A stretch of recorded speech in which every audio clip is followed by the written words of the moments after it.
जम्मू कश्मीर को आप ज़बरदस्ती या फ़ौज से ठीक नहीं रख सकते हैं।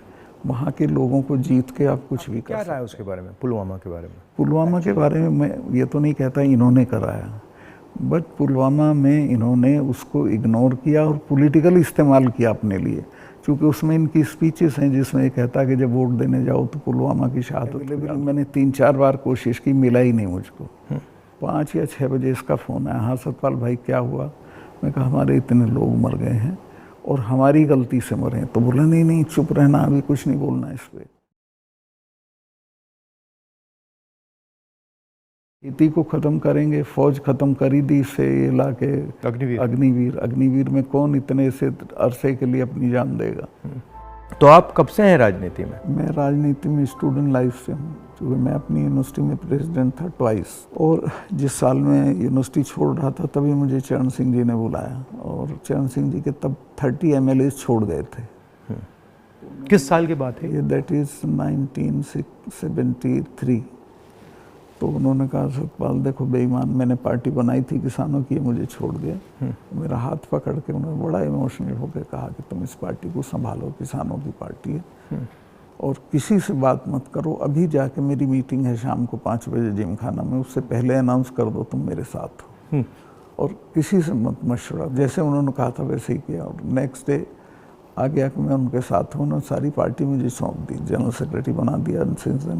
उसके बाद उन्होंने MLA लड़ाया, तो मैं 26 साल की उम्र में 74 में MLA हो गया। फिर राज्यसभा का मेंबर हुआ, 2 बार लोकसभा का हुआ, मिनिस्टर हुआ, और अब गवर्नर हुआ। तो तब से लड़ाई झगड़ा कुछ ना कुछ चलता रहता है, बट होल टाइम पॉलिटिक्स में आ गया, फिर प्रैक्टिस वगैरह नहीं कर पाया। तो कैसे थे वो चरण सिंह जी? वो अच्छे थे। तो उनकी दिक्कत क्या थी कि उनको किसी भी तरह प्राइम मिनिस्टर बनने का एक सपना देखते थे वो। हाँ। तो उसमें उन्होंने इधर उधर किया, और वो कल्चर्ड, ईमानदार, बहुत स्वीट आदमी थे। बट ये मतलब हमारे जो पॉलिटिशियंस है, काफ़ी लोगों को ये हो जाती है कि बस बनना ही बनना है। हाँ, मतलब सब कुछ कॉम्प्रोमाइज़ करके बनना है। मैं आपको कह रहा हूँ, आपकी पूरी जो स्ट्रेंथ है जो किसी के पास नहीं है, वो ये है कि मुझे कुछ नहीं चाहिए। इससे सामने वाले सब खलास हो जाते हैं। बट ये होता क्यों है कि मतलब इतनी इम्पेशेंस हो जाती है कि बस हर हालत में ही, मतलब काफ़ी पॉलिटिशियंस ऐसे होते हैं। आज़ादी के फ़ौरन बाद तो राजनीति एक तरह से कर्तव्य था, और लोग करते थे उसको उस तरह। फिर ये प्रोफेशन हो गया, और अब ये बिजनेस हो गया है। आप जम्मू कश्मीर में जब थे जी, मतलब बड़ा कॉम्प्लिकेटेड टाइम था, बहुत कॉम्प्लिकेटेड। उसके बारे में आपकी क्या राय है? क्या मेरी ये राय है कि जम्मू और वहाँ के लोग एमिएबल हैं, ऐसा नहीं कि इम्पॉसिबल है। मैंने तो देखा, मैंने उनको अपने साथ किया। आपने अंदर से डिटेल से देखा, सोल्यूशन वहाँ किस बेसिस पे आएगा? इमीडिएटली तो उनकी स्टेटहुड वापस करना चाहिए। उनको इतना 370 नहीं चुभा जितनी स्टेटहुड लेकर यूनियन टेरिटरी बनाना चुभा। और यूनियन टेरिटरी इन्होंने किस लिए बनाया, जो मुझे लगता है, मुझे नहीं बताई वो बात, इनको ये अंदाज़ा था कि पुलिस रिवोल्ट कर जाएगी, जबकि ऐसा नहीं था। पुलिस इतनी फेथफुली रही भारत सरकार के साथ कि ईद का महीना था, एक एक सिपाही ने छुट्टी भी नहीं मांगी, वहीं लाइन में रहे। तो एक तो स्टेटहुड और उनका प्रॉमिस भी है अमित शाह का हाउस में, उसको इमीडिएटली वापस करना चाहिए, और फिर इलेक्शन करा देने चाहिए। बट जब मैं जम्मू गया, ये जम्मू के लोगों को भी ये लगता है कि हमारा मतलब स्टेटहुड ले लिया। हाँ, उससे तो वो भी खुश नहीं है। सबसे ज़्यादा वही चीज़ चुभी है। तो ये मतलब कर क्यों नहीं रहे इसको? पता नहीं, मेरी बात हुई, मैंने कहा वापस कराइए, तो बोला कह दिया होगा, क्या जरूरी है वापस कराना, चल तो रहा है सब ठीक। कहाँ ठीक चला, सारी इंसर्जेंसी वापस आ गई है, टेररिस्ट एक्टिव हो गए। अब तो काफ़ी घटनाएं हो रही हैं। अब तो जगह जगह हो रही हैं। राजौरी में रोज़ होता है, ऊपर कश्मीर वैली में रोज़ कुछ ना कुछ होता है। जैसे ही मैंने पुलवामा के बारे में सुना, मुझे पता लगा कि हमारे जो शहीद हैं एयरपोर्ट आ रहे हैं जी, तो मैं सीधा एयरपोर्ट गया। हमारी सिक्योरिटी वालों ने मुझे कहा कि नहीं नहीं नहीं आप मत जाइए, मगर मैंने कहा मैं जा रहा हूँ। तो मैं एयरपोर्ट में चला गया, और एयरपोर्ट में उस टाइम मुझे कमरे में बंद कर दिया, और मुझे कहा कि देखिए आप कमरे से नहीं निकल सकते। मैंने कहा मतलब? तो उधर वो सब शहीद आए थे, वहाँ पे आर्मी के लोग थे, प्रधानमंत्री आ रहे थे, और मुझे मतलब लिटरली चाबी से बंद किया कि आप बाहर नहीं जा सकते। मैंने सिक्योरिटी वालों से बोला ये मतलब ऐसे कैसे कर सकते हैं, और फिर लड़के मैं वहाँ से निकला। तो मुझे लग रहा था कि एक पूरा वहाँ पे शो सा क्रिएट हो रहा था। हाँ वो था ही, वो प्रधानमंत्री को श्रीनगर जाना चाहिए था, राजनाथ सिंह आए थे, मैं था, हम लोगों ने श्रद्धांजलि दी थी, प्रधानमंत्री को उसी दिन जाना चाहिए था। नहीं मगर मुझे उसमें क्या शौक लगा कि ऐसे लग रहा था कि एक कोई बड़ा इवेंट सा हो रहा है ना इसके लिए, और वहाँ पे प्रधानमंत्री आए हैं और ये पूरा मतलब जैसे देश को दिखा रहे हैं कि भैया देखो, काफ़ी डिस्टेस्टफुल सा था। जिस दिन ये हुआ तो ये नेशनल कॉर्बेट पार्क में शूटिंग करा रहा था अपनी, तो ये अवेलेबल, मैंने 3-4 बार कोशिश की, मिला ही नहीं मुझको। 5 या 6 बजे इसका फ़ोन आया, हाँ सतपाल भाई क्या हुआ? मैं कहा हमारे इतने लोग मर गए हैं और हमारी गलती से मरे हैं। तो बोला नहीं नहीं चुप रहना, अभी कुछ नहीं बोलना इस पर। फिर 1 घंटे बाद ये डोभाल जो मेरा क्लास फेलो रहा लॉ में मेरठ में, तो इसका फ़ोन आया, सतपाल भाई आप बोल दी, मैं 2 चैनल को बोल चुका था ये बात। तो इन्होंने कहा नहीं नहीं कुछ नहीं बोलना है इस पर। मैं कहा ठीक है, मैं समझा कुछ जांच वाँच कराएंगे, उस पर असर पड़ेगा, कुछ भी नहीं। तीसरे दिन इनका आ गया कि ये पुलवामा की शहादत को याद रखो और अब हम बालाकोट करेंगे, ये करेंगे, वो करेंगे। और अभी तक उसमें कुछ नहीं हुआ? कुछ नहीं, करना भी नहीं है इसको। पुलवामा के शहीद जिस तरह हुए थे इसलिए हुए कि उन्होंने 5 एयरक्राफ्ट मांगे थे। अगर वो मेरे से मांग लेते तो मैं इमीडिएटली कर देता। मैं तो वहाँ स्टूडेंट्स जब जम्मू में फंस जाते थे बर्फ में, उनको एयरक्राफ्ट से, क्योंकि दिल्ली में एयरक्राफ्ट इमीडिएटली मिलता है किराए पे। 4 महीने तक एप्लीकेशन उनकी पड़ी रही होम मिनिस्ट्री में और 4 महीने बाद वो खारिज कर दी कि नहीं देंगे। तब वो सड़क से चले। इतना बड़ा, मतलब 4 महीने के लिए वो चले ही नहीं? चले ही नहीं इसलिए कि वो सड़क से चलना बिल्कुल इनसिक्योर होता है, वो उनके उसमें नहीं है सिस्टम में। 5 जहाज मांगे थे उन्होंने, वो नहीं दिए, 4 महीने तक लटकाए रखे। और तो 4 महीने के लिए क्या होल्ड पे थे? क्या होल्ड पे थे सब? मेरे सामने नहीं आई। अगर मेरे सामने आई होती तो मैं उसमें कुछ करता। That was between CRP and home ministry. लेकिन ये थी कि अटैक हो सकता है। इसके अलावा वो जो गाड़ी टकराई थी वो 10 दिन से घूम रही थी वहाँ, पूरा आप समझिए कि भरी हुई विस्फोटक से। वो कैसे, मतलब इतना एक्सप्लोसिवली कैसे, मतलब ऐसे घूम रही थी? सिस्टम नहीं था ठीक से। और जब मैं गया हूँ फिर पुलवामा होने के बाद, तो जो 10 किलोमीटर का स्ट्रेच है उसमें लगभग 8-10 लिंक रोड मिलती हैं। एक भी सैनिटाइज नहीं थी उस दिन। बल्कि हम तो जब अपनी पुलिस को भेजते थे कश्मीर की, तो पूरी रोड पे सिविल ट्रैफिक बिल्कुल रोक देते थे, सैनिटाइज कर देते थे, तब भेजते थे। ना हाईवे सैनिटाइज था ना वो लिंक रोड। और लिंक रोड जहाँ हाईवे में मिलती है वहाँ रिवाज ये है कि वहाँ एक जिप्सी खड़ी होनी चाहिए जो उसे रोक दे कि नहीं भई ये काफिला चला जाए सीआरपी का, तब जाना। ब्लॉक कर कुछ नहीं था, there was nothing like that. तो जब आप वहाँ गए, जैसे पॉलिटिक्स में हम ऐसी घटनाओं में जाते हैं, तो जब हम कहीं पहले पहुँचते हैं कोई माइंड में कोई फीलिंग आती है, तो इसमें आपकी क्या फीलिंग आई थी जब आप पहली बार वहाँ गए? आप मेरा यकीन करेंगे, आई वॉज इन टीयर्स। और मैंने इसको फ़ोन किया, मुझे नहीं मिला। जब 5 बजे मेरी बात हुई तो मैंने कहा हमारी गलती से हुआ ये। तो बोला नहीं नहीं इस पर आपको चुप रहना है। मैं चाहता था कि कुछ सर इसमें कटने चाहिए जिनकी जिम्मेवारी थी, कुछ भी नहीं। किसी का नहीं, कुछ नहीं हुआ। उसको इलेक्शन के लिए यूज़ करना चाहते थे कि ये पाकिस्तान ने किया, हमारे जवान मारे और अब हम हराएंगे। भारत जोड़ो यात्रा में हम वहीं से निकले, एक्चुअली साइट से निकले, पुलवामा से। तो मुझे ये लग रहा था कि जो आपने बोला कि ऐसी जगह पे, स्ट्रेटेजिक जगह पे इतना एक्सप्लोसिव कहाँ से आ गया, कैसे आया, वो मेरे दिमाग में क्वेश्चन था। सारा पाकिस्तान से आया था, बट इतना 600-300 किलो। हाँ, ये बॉर्डर तो हमारा पोरस है और ये इतना एक्सप्लोसिव इंडिजिनसली प्रोक्योर करते तो वो बात फैल जाती। ये 10-12 क्विंटल तो आया हुआ था, उसमें से ये गाड़ी पूरी भरी थी एक्सप्लोसिव से। और बताया मुझे जब मैं गया कि साहब ये तो 10-12 दिन से घूम रही थी गाड़ी। जो गाड़ी चला रहा था उसका भी, मालिक का, दोनों का टेररिस्ट रिकॉर्ड था। दोनों कई बार गिरफ्तार हो लिए थे, फिर छूट गए थे, फिर गिरफ्तार हुए थे, फिर छूट गए थे। अच्छा, तो उन पर कोई निगाह नहीं थी इंटेलिजेंस एजेंसीज की।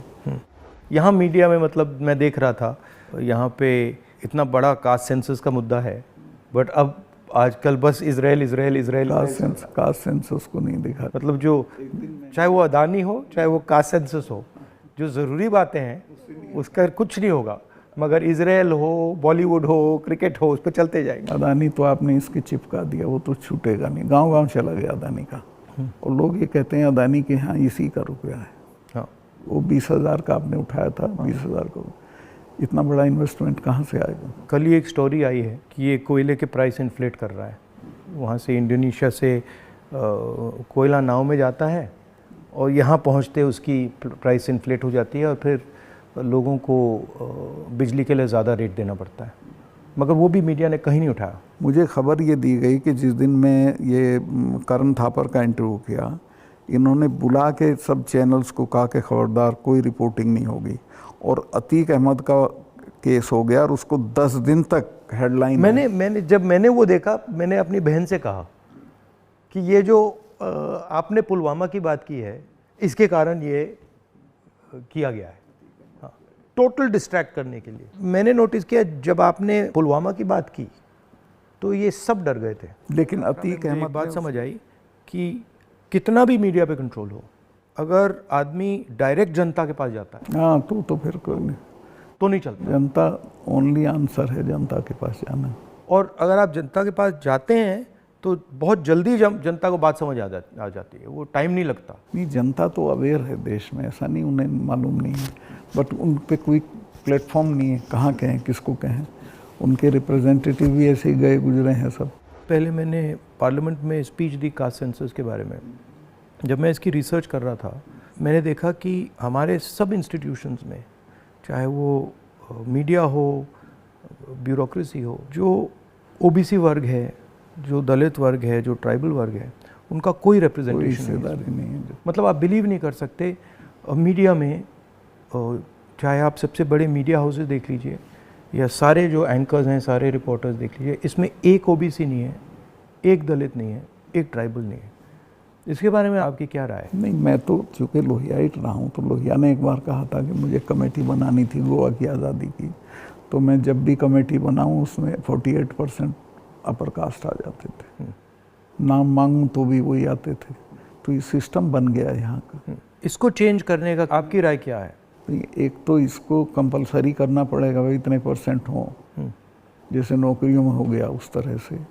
और दूसरे उन वर्गों में थोड़ा चेतना बढ़ानी पड़ेगी, भाई तुम इन पेशों में आओ। बट इसमें इंटरेस्टिंग बात यह है कि जो स्थिति है एक्चुअली इंस्टीट्यूशनल स्ट्रक्चर में हिंदुस्तान में, उसके डिटेल्स ओबीसी वर्ग को भी नहीं मालूम, दलित वर्ग को भी नहीं मालूम। आपने थोड़ा, मतलब मैंने तो थोड़ा सा छुआ है, हाँ, बट एक्चुअली किसी को नहीं मालूम, पता ही नहीं है। सही कह रहे हैं। क्यों? क्योंकि पूरा जो इन्फॉर्मेशन का सिस्टम है उसमें कोई ओबीसी नहीं है, कोई दलित नहीं है, कोई ट्राइबल, वो भी उन्हीं के हाथ में है। तो एक प्रकार से लाउड स्पीकर ऑन कर देते हैं और इतना लाउड करते हैं कि कोई कुछ बोल नहीं सकता है। जैसे आपने पुलवामा की बात की, कास्ट सेंसस की बात की, अदानी की बात की, बस loud speaker, Modi ji loud speaker on कर देते हैं और जितना चिल्लाना चाहो चिल्लाओ, कुछ नहीं होता।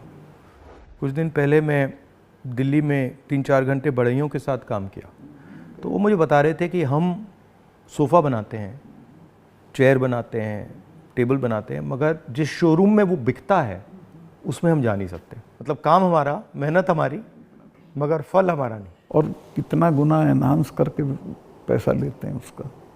इनको तो कुछ मिलता नहीं गरीबों को। ये बहुत ही एक्सप्लॉयटेटिव सिस्टम है। तो अगर आप जीएसटी देखें, जीएसटी भी इनडायरेक्ट टैक्स है, उसमें छोटे व्यापारी, किसान, मजदूर वो टैक्स भरते हैं।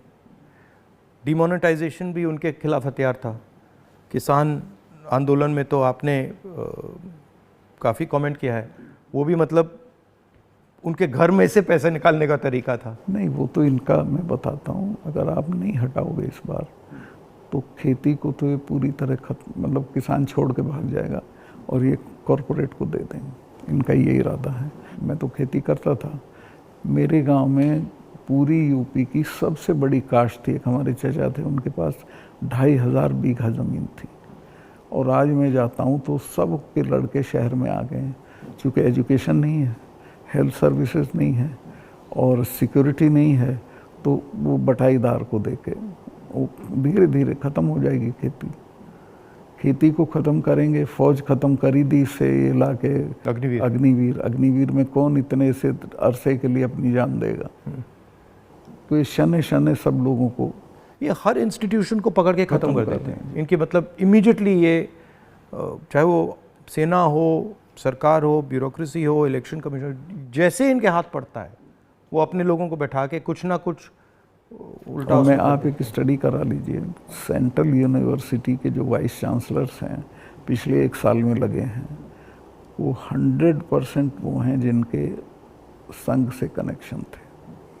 उसके बिना आप कोई नौकरी नहीं पा सकते हैं आज, और सेंट्रल यूनिवर्सिटी की तो बिल्कुल नहीं पा सकते हैं। जो इंटर कॉलेज के प्रिंसिपल होने लायक भी नहीं थे वो वीसी लगे हुए हैं सब जगह। मतलब इनका शिक्षा का सिस्टम नहीं रहा, कंट्रोल का, माइंड कंट्रोल का सिस्टम बनाने की कोशिश। आपके मुताबिक इम्प्रूवमेंट लाने का क्या तरीका है?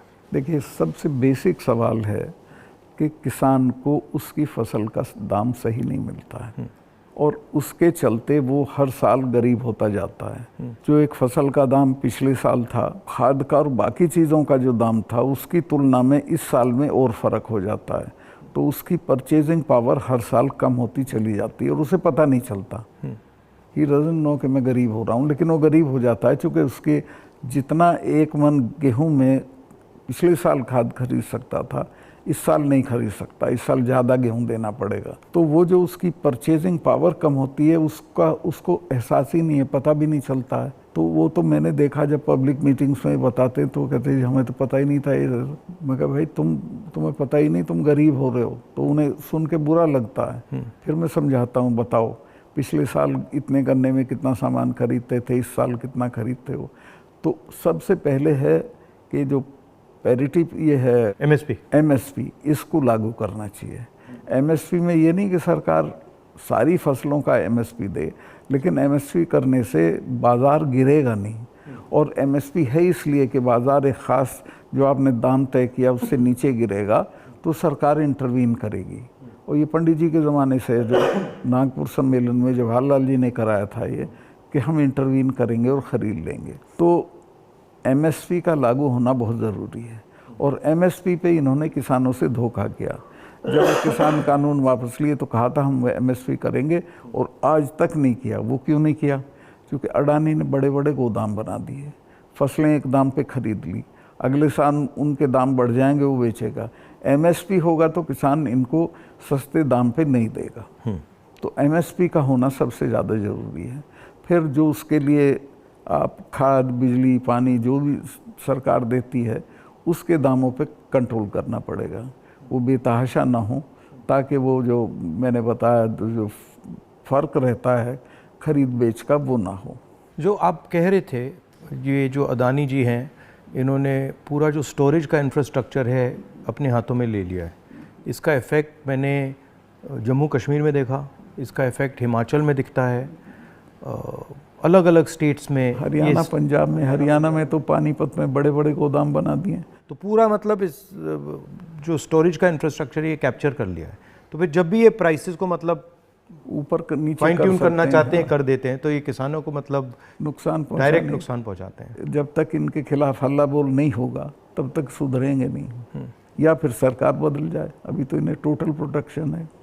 मगर मैंने देखा है कि जनरली सरकारों के पास जो किसान का जो स्टोरेज की कैपेबिलिटी होती है उसके बारे में सरकारें ज़्यादा नहीं सोचती हैं। वो ज़्यादा नहीं, बिल्कुल नहीं सोचती। आप नॉर्थ ईस्ट में भी थे? हाँ, मेघालय में। वो मुझे पनिशमेंट पोस्टिंग दी गई थी गोवा के बाद, क्योंकि गोवा में मैंने करप्शन के बारे में बहुत बोला था। लेकिन वो अच्छी गोवा से हटा दिया गया। हाँ, गोवा से हटा के नॉर्थ ईस्ट भेज दिया गया था। तो कश्मीर से हटाया, फिर गोवा से हटाया, फिर मतलब सब जगह 5 तबादले किए इन्होंने मेरे, जैसे सरकारी कर्मचारी के करते हैं। तो नॉर्थ ईस्ट बेटर था, वहाँ 12 ज़िले थे, गोवा में 2 ज़िले थे। और मेघालय बहुत अच्छी जगह है, कोई झगड़े टंटे की नहीं है, रिलैक्स लोग हैं। जी हाँ, रिलैक्स अच्छे लोग हैं। संगमा साहब का लड़का चीफ मिनिस्टर था, तो उससे बहुत बढ़िया रिलेशनशिप रही, कोई दिक्कत नहीं हुई मुझे। तो मणिपुर के बारे में क्या राय है आपकी? वहाँ मतलब पूरा फेल्योर है सरकार की।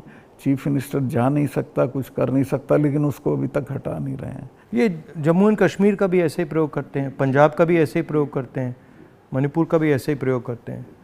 मैं गया मणिपुर में, वहाँ जो आप कह रहे हैं बिल्कुल सही है, वहाँ कोई कंट्रोल नहीं था। पूरी क्राउड निकल आई थी। आप कोई कंट्रोल ही नहीं था, मतलब बिल्कुल एक स्टेट बचा ही नहीं है। 2 स्टेट बन गए हैं, एक इस तरफ और दूसरी देखिए तरफ। नॉर्थ ईस्ट सेटल्ड था, इन्होंने डिस्टर्ब कर दिया।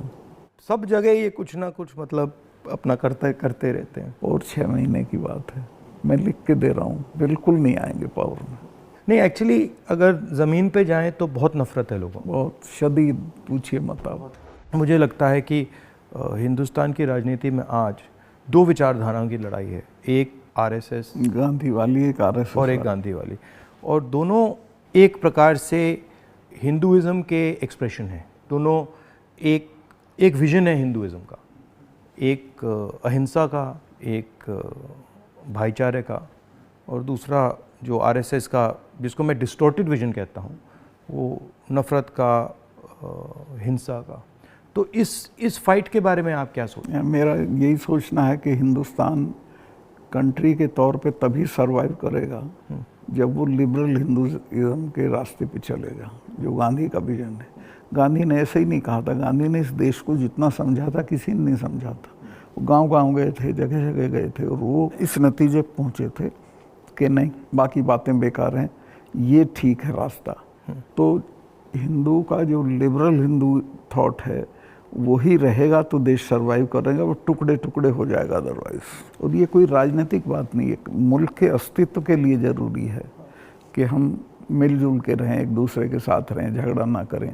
नहीं, झगड़ा होगा तो मुल्क ही नहीं रहेगा ना। हाँ बिल्कुल, तो मुल्क का मतलब ही है कि मतलब भाईचारे से मिलजुल के रहें जी, मिलजुल के लोग रह रहे हैं। तो आपका मतलब काफ़ी सालों से इस लड़ाई में आपका एक्सपीरियंस रहा है, और आप मतलब बहुत सालों से आरएसएस से लड़ रहे हैं। तो आपके मतलब सजेशंस, राय क्या है? मेरी राय ये है कि अपने लोगों में ये प्रचारित हो ठीक से गांधी का, कांग्रेस का जो विजन है कि ये हम क्यों इनसे डिफरेंट हैं, ये क्या चाहते हैं, वो क्यों आपके हक में नहीं है, ये पॉलिटिकल लोग भी नहीं बोलते हैं, उनको ही बोलना चाहिए। और जो आप कह रहे थे, जो क्रिस्टलाइजेशन होना चाहिए पॉलिटिकल लोगों की माइंड में कि भाई ये अब ये राजनीतिक लड़ाई नहीं है, अब ये आइडियोलॉजिकल लड़ाई है, वो क्रिस्टलाइजेशन इतना हो नहीं रहा है। वो नहीं हो रहा है, क्योंकि देखिए हिंदुस्तान का आदमी जो पॉलिटिक्स में एक्टिव है वो राजनीति तक और अपने तक एक्टिव है।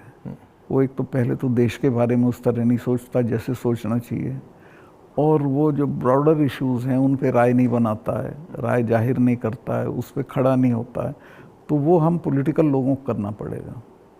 और इसमें यह भी है कि जो, जैसे मैंने कहा कि इंफॉर्मेशन का सिस्टम जो है आसानी से राय बनाने भी नहीं देता है, तो डिस्ट्रैक्ट करता रहता है। तो इंफॉर्मेशन का सिस्टम तो वन वे हो गया है, उसमें आपकी बात तो आएगी नहीं, जो दूसरी बात है वो आएगी। और लेकिन एक अच्छी चीज़ हुई है कि लोगों ने टीवी देखना बंद कर दिया, भरोसा चला गया है। इस वक्त हम लोगों की एक ही स्ट्रेंथ है, दैट इज सोशल मीडिया। हम लोगों की बात सोशल मीडिया से फैलती है। ये उसको भी रोकने के सिस्टम ढूंढ रहे हैं, कैसे रोका जाए, वो अभी नहीं हुआ है, लेकिन वो हमारी स्ट्रेंथ है। जो प्रिंटेड मीडिया है, इलेक्ट्रॉनिक है, इस सब को इन्होंने कंट्रोल कर दिया, वन साइडेड कर दिया।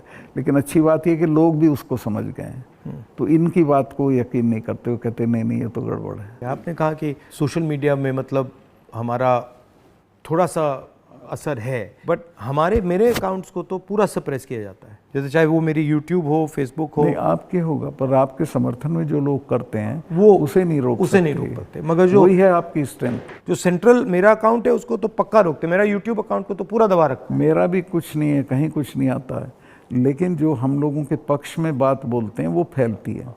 मैंने देखा है कि जब भी सरकार पे कोई प्रेशर आता है, जैसे अगर कास्ट सेंसस की बात हो, अदानी की बात हो, एमएसपी की बात हो, किसानों की बात हो, तो ये कोई ना कोई गिमिक निकाल देते हैं।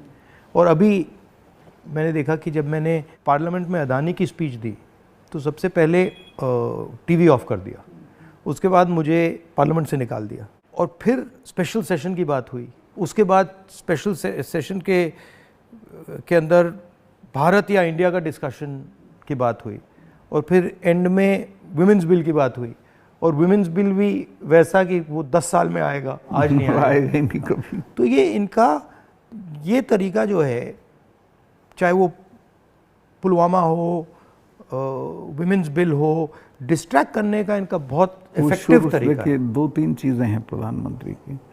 एक तो ये किसी भी चीज़ को वो बना देता है इवेंट, छोटी छोटी चीज़ का, और उसका अपने पक्ष में इस्तेमाल कर लेते हैं।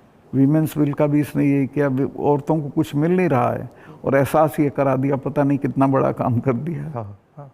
मतलब शो, बहुत ग्रैंड शो होता है। जैसे वो पार्लियामेंट की बिल्डिंग, नई बिल्डिंग में जा रहे थे तो कॉन्स्टिट्यूशन को हाथ में पकड़ के पूरा, मतलब ड्रामा। नई बिल्डिंग वाला, इसकी कोई ज़रूरत नहीं थी, पर उनको पत्थर लगवाना था कि मैंने बनवाई थी एक पार्लियामेंट। लेकिन वो हर चीज़ को उसी तरह से बहुत मैग्लोमैनियक की तरह करते हैं। जैसे पुराना हाउस है, उसमें अगर आप एक्सपेंशन करना चाहते हैं तो सेंट्रल हॉल में आप लोकसभा डाल दीजिए, लोकसभा में आप राज्यसभा डाल दीजिए, हो गया काम। मतलब सेंट्रल हॉल में, मतलब वो बिल्डिंग तो उसकी अगर केयर हो भी कई सौ साल चलेगी। हाँ, तो बिल्कुल। और अगर आपको सेंट्रल हॉल चाहिए तो एनेक्सी में सेंट्रल हॉल कर देते। बिल्कुल। तो प्रॉब्लम ही नहीं थी, बट प्रॉब्लम क्रिएट करके, शो करके पूरा, मतलब इससे देश को काफ़ी नुकसान होता है। क्योंकि नुकसान होता है, लेकिन एक अच्छी चीज़ ये है कि लोग इसको समझ रहे हैं। लोग ना समझें तो दिक्कत है, लोग हर चीज़ समझ रहे हैं। मैं तो बिल्कुल नीचे तक जाता हूँ, वो सब बोल रहे हैं इस चीज़ को कि साहब इसको करना वरना कुछ नहीं है, ये ऐसे ही करता रहता है। और एक्चुअली जब मैं इनके भाषण सुनता हूँ और इनकी जो पॉलिसीज़ देखता हूँ तो एक्चुअली डेप्थ नहीं है, डिटेल में नहीं जाते। ज़रूरत नहीं है उसको सिर्फ रूल करना है, कोई इम्प्रूवमेंट नहीं करना, कोई चेंज नहीं करनी है, सिर्फ राज करना, जिसे बोलते हैं ना बहुत क्रूड लैंग्वेज में, सारा राज है, राज करना है, दैट्स ऑल। और वो उस तरह से जो जवाबदेही जनता के लिए होती है वो महसूस भी नहीं करते हैं। आपने काफ़ी बहादुरी के साथ जो पुलवामा के बारे में बोला, आपने जो अदानी के बारे में बोला, किसानों के बारे में बोला, तो फिर आपको धमकाया गया, सीबीआई इंक्वायरी कराएगी, सब शुरू हो गया, पूरा इनका सिस्टम चालू हो गया। आप हैरत करेंगे, ये कानून है कि जो शिकायत करता है उसको सज़ा नहीं दी जाती है। मैंने शिकायत की जिनकी की, उनका आज तक इंटरोगेशन नहीं हुआ। मेरे यहाँ 3-3 बार आ गए, मेरे स्टाफ के लोगों के फ़ोन ले गए सीबीआई वाले। मैंने कहा भाई तुम कुछ कर लो, मेरा कुछ नहीं बिगाड़ सकते, मैं तो फ़कीर हूँ, मेरे बिना कुछ है। तो तंग आ गए वो, लेकिन करना पड़ा। फिर यही कहते थे लास्ट में, साहब नौकरी कर रहे हैं मुकदमा। वो मुझे भी यही कहते थे कि भाई आप छोड़िए, मतलब हमें दबाया जा रहा है, हमें करना पड़ रहा है, इसमें कुछ है नहीं। उनकी भी मजबूरी है, उनकी मजबूरी है, क्या करें। हम बात कर रहे हैं तो इसके बाद में आप पर भी थोड़ा आक्रमण करेंगे। जब भी हम किसी से बात करते हैं एकदम आक्रमण शुरू हो जाता है उन पर। हाँ नहीं करेंगे, मेरे पे तो करते रहते हैं, ज़्यादा दिक्कत नहीं, आपको कोई फर्क नहीं पड़ता।